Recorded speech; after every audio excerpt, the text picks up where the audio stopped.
Bonjour à vous pour cette nouvelle aventure que nous allons initier sur jevismafoi.com après ce temps de carême que nous avons vécu ensemble avec le pape François et donc autour de son exhortation apostolique La joie de l'évangile. Alors nous continuons. Pourquoi notre démarche est absolument gratuite. Nous essayons de contribuer le plus possible à l'annonce de la bonne nouvelle de l'Évangile, au sens où nous-mêmes, toute l'équipe, bien sûr nous avons rencontré, nous avons expérimenté, nous avons vécu quelque chose qui est de l'ordre d'un trésor avec Jésus-Christ, et c'est vrai que d'une manière ou d'une autre, nous aimerions le partager. Autrement dit, notre seul but est la vie la plus pleine possible pour le plus grand nombre possible. C'est notre seul but. Et nous savons bien que cette vie sur terre, elle dure un certain nombre d'années, elle est belle, et pourtant nous savons bien que tous, un jour ou l'autre, nous allons la quitter, cela appartient à la vie, et à ce moment-là, nous croyons que nous serons accueillis par quelqu'un de l'autre côté, mais que cet accueil se fera dans l'amour, le respect, la liberté de chacun d'entre nous, et nous aurons à lui répondre. Et donc cette réponse, quelque part, elle s'initie dès maintenant dans un apprivoisement qui se fait par l'intermédiaire de cette révélation que la Bible nous apporte, un apprivoisement qui est aussi un travail intérieur, une maturation intérieure, un mûrissement intérieur, qui se fait de manière invisible et insaisissable par l'action de Dieu lui-même, par sa grâce, puisque la Bible nous dit « Dieu est esprit » et donc il est invisible à nos yeux de chair, et pourtant il est capable de travailler au plus profond de nous-mêmes.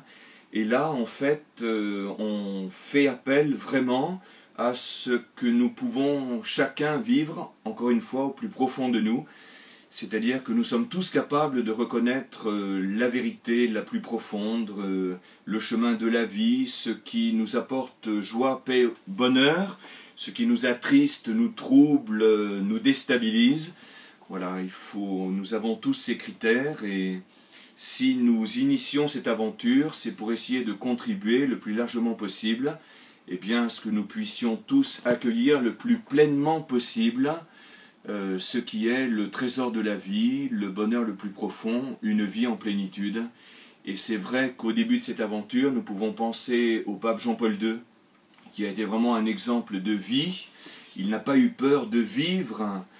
Sportif, on lui avait offert une piscine, il l'a accepté à Castel Gandolfo, et tous les matins il commençait par sa piscine. Quand il y avait de la neige, il allait faire du ski, il se baladait, il se promenait donc dans la nature, et puis j'ai entendu que quelquefois il quittait le Vatican en secret, en cachette, pour aller voir tel ou tel de ses amis à Rome.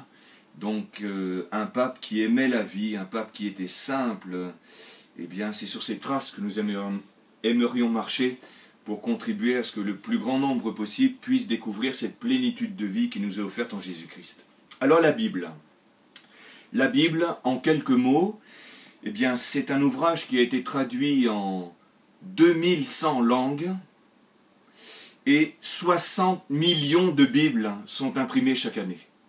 Autrement dit, c'est vraiment le best-seller de la littérature.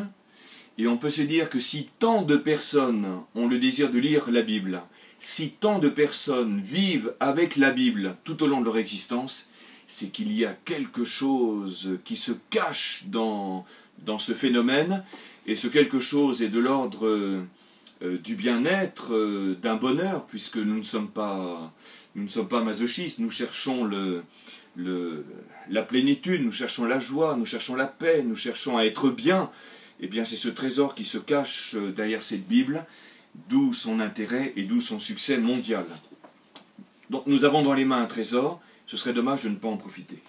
Alors le mot Bible vient du grec biblion qui veut dire livre. Et ce mot biblion vient lui-même d'un port antique qui est situé dans l'actuel Liban, Byblos. C'était l'endroit où l'on traitait les cœurs de papyrus qui étaient cultivés notamment dans le delta du Nil et qu'on coupait donc en Égypte, qu'on mettait en bateau, qu'on transportait dans l'actuel Liban, à biblos, et de fait, biblos en grec désigne le cœur du papyrus, hein, qui est un roseau, donc une plante qui pousse là où il y a beaucoup d'eau. Et donc en traitant cette plante, on pouvait arriver à fabriquer du papier, le papyrus. Donc biblos, le port dans l'actuel Liban où l'on traitait les biblos, le cœur du papyrus, pour ensuite en faire des livres, biblion. Et de fait, la Bible en grec se dit ta biblia, et c'est un pluriel. Autrement dit, ce sont les livres. Et ce ta biblia grec va donner le biblia en latin, mais cette fois c'est un féminin singulier, mais on sent que c'est le même son, c'est la même prononciation, et ce ta biblia va donner biblia féminin singulier latin, qui en français va donner la Bible. Autrement dit, lorsque nous disons la Bible en français, en grec, nous disons les livres. Et il est très important de prendre conscience que dès que nous avons une Bible entre les mains, ce n'est pas un livre que nous avons, mais un ensemble de livres. Une bibliothèque. Alors, bibliothèque, on retrouve le biblion, livre, et thèque, en grec, c'est la case où on range le livre. Voilà, donc, la Bible, un ensemble de livres, une bibliothèque. Alors, dans la Bible, il existe deux grandes parties. La première rassemble tous les livres qui ont été rédigés avant le Christ et qui s'appellent l'Ancien Testament. Et puis la deuxième partie, tous les livres qui ont été rédigés après le Christ, le Nouveau Testament. Alors pour se souvenir du nombre de livres que nous avons dans cette bibliothèque, eh bien la Bible renferme en tout 73 livres. 73, c'est 7 plus 3. Je suis persuadé qu'il y a un petit clin d'œil au niveau des chiffres. 7 plus 3 qui fait 10. Et vous savez bien que le cœur de l'Ancien Testament, ce sont ces 10 paroles que Dieu a révélées à Moïse au sommet du mont Sinaï et qui constituent le cœur de la loi. Les 10 commandements. Je pense qu'on a tous entendu cette expression, même si dans le texte lui-même, on parle plutôt de 10 paroles. Alors c'est important puisque il faut bien préciser ce qu'on met derrière le terme commandement. Commandement, on pense tout de suite à un commandeur, à un dictateur et à un casse-pied. Or, Dieu n'est pas quelqu'un qui nous commande, c'est quelqu'un qui nous a créés libres et qui respecte infiniment notre liberté.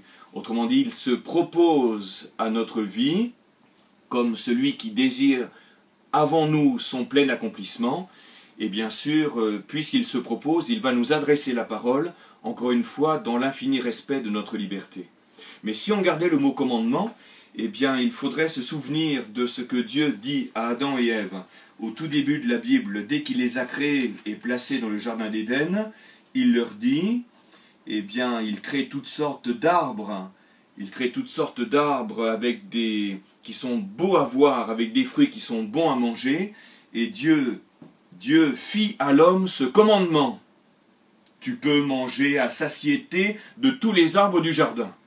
Donc voilà le commandement que Dieu nous adresse. Mange à satiété pour vivre le plus pleinement possible. Derrière cette invitation, il y a un appel à la vie en plénitude.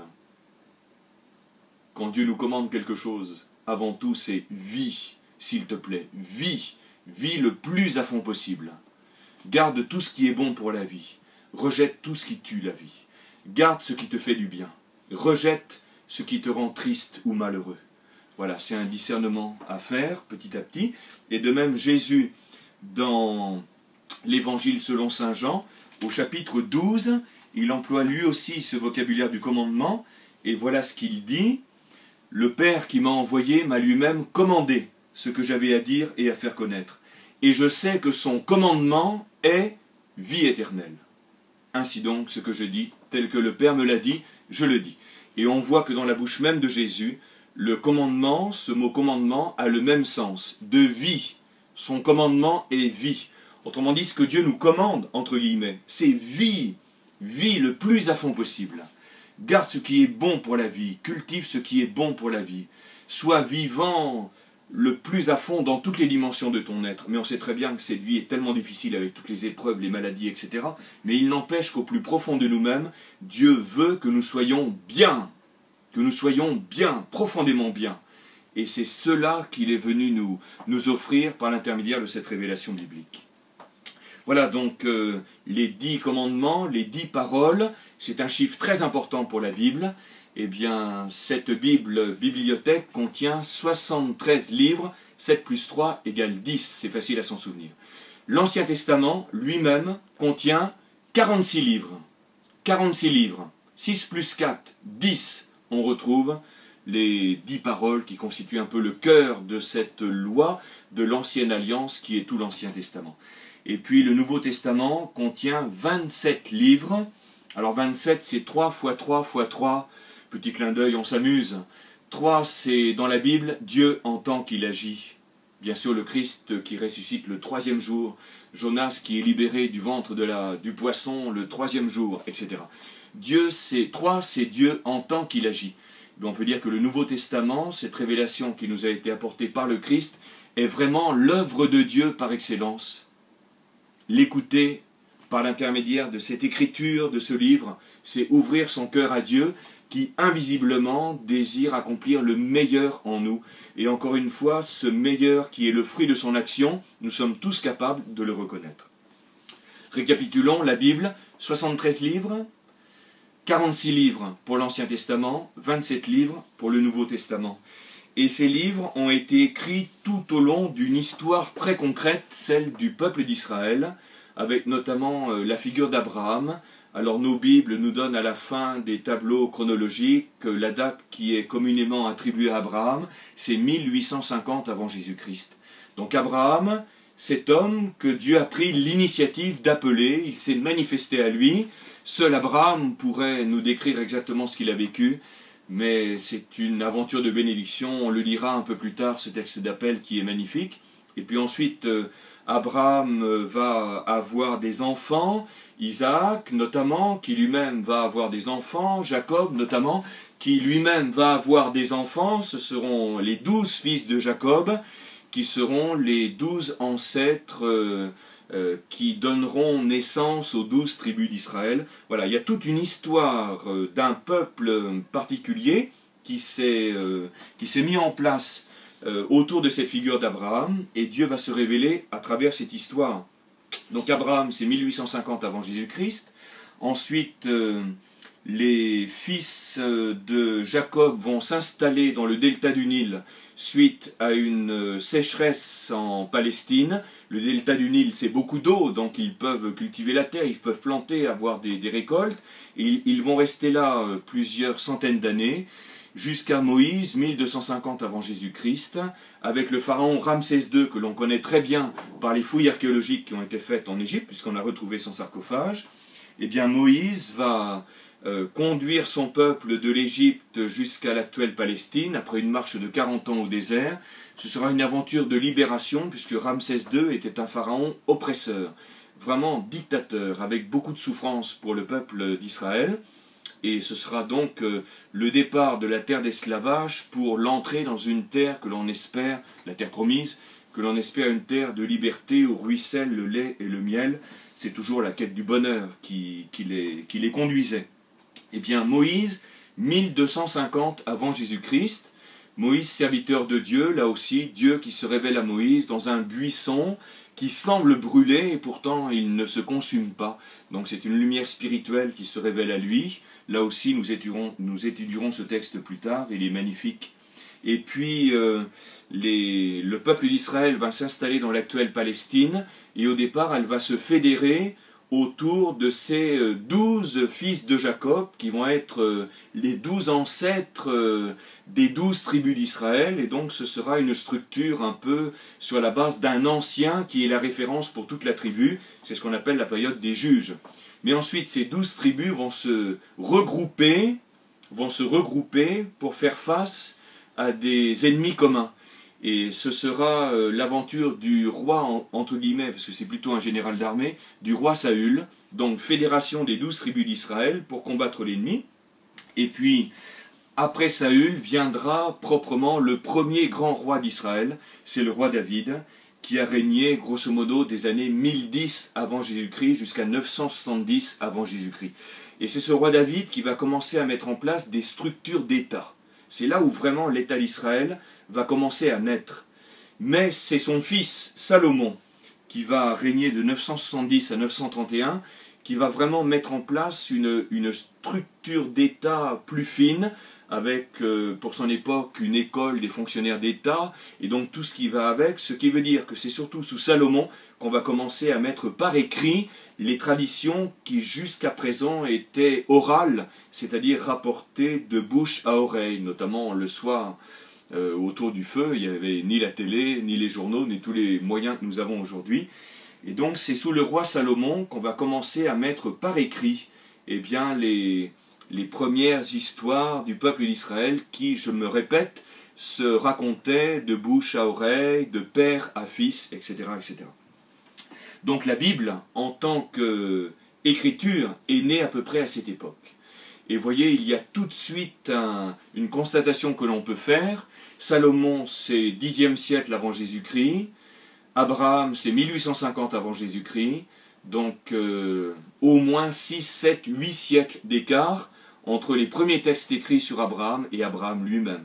Alors ne demandons pas à la Bible de nous décrire la couleur des yeux d'Abraham ou sa taille exacte. Il y a quantité de détails qui ne peuvent pas nous être transmis, mais il n'empêche que c'est un état d'esprit, c'est une histoire, c'est une démarche, c'est une révélation progressive qui va être mise par écrit. Et puis ensuite, les grandes figures bibliques vont intervenir dans l'histoire d'Israël au fur et à mesure de son déroulement. Par exemple, le prophète Élie, on est au 9e siècle avant Jésus-Christ. Le prophète Osée, pareil, on est un peu plus tard, 8e siècle avant Jésus-Christ. Le prophète Isaïe, aussi, 8e siècle avant Jésus-Christ. Et donc la Bible, petit à petit, eh bien, va s'élaborer par ses écrits qui vont naître de l'histoire d'Israël et dans l'histoire d'Israël. Donc prenons conscience que ces 46 livres de l'Ancien Testament ont été rédigés à partir du 9e, 10e siècle jusqu'au 4e siècle avant Jésus-Christ, donc tout au long d'une histoire quand même assez longue, et puis par des personnes différentes, parfois ils ont même été réécrits, et ces livres ensuite on va les retrouver avec un certain classement qui ne correspond pas dans nos Bibles au classement chronologique. Donc c'est là où on voit que la lecture de la Bible n'est pas forcément évidente, et donc il faut certaines bases pour pouvoir bien y rentrer. Voilà, donc nous avons vu ensemble quelques points sur la Bible, et donc surtout sur l'Ancien Testament avec ses 46 livres. Disons très rapidement son classement dans la Bible. En général, par exemple la Bible hébraïque, vous avez 3 parties. Donc la première partie c'est la loi ou la Torah avec 5 livres. La deuxième partie ce sont les prophètes premiers et les prophètes seconds avec aussi des livres historiques. Enfin la dernière partie ce sont les autres écrits avec notamment des écrits de sagesse. Voilà, on pourra revenir plus tard sur ce classement de la Bible en la manipulant. Nous allons en rester là pour un premier contact et nous nous retrouvons donc la prochaine fois pour quelques points importants, quelques a priori importants, quelques bases importantes avant de prendre cet énorme livre dans nos mains. Et puis ensuite nous aborderons tranquillement le Nouveau Testament en le présentant aussi de manière générale. À bientôt.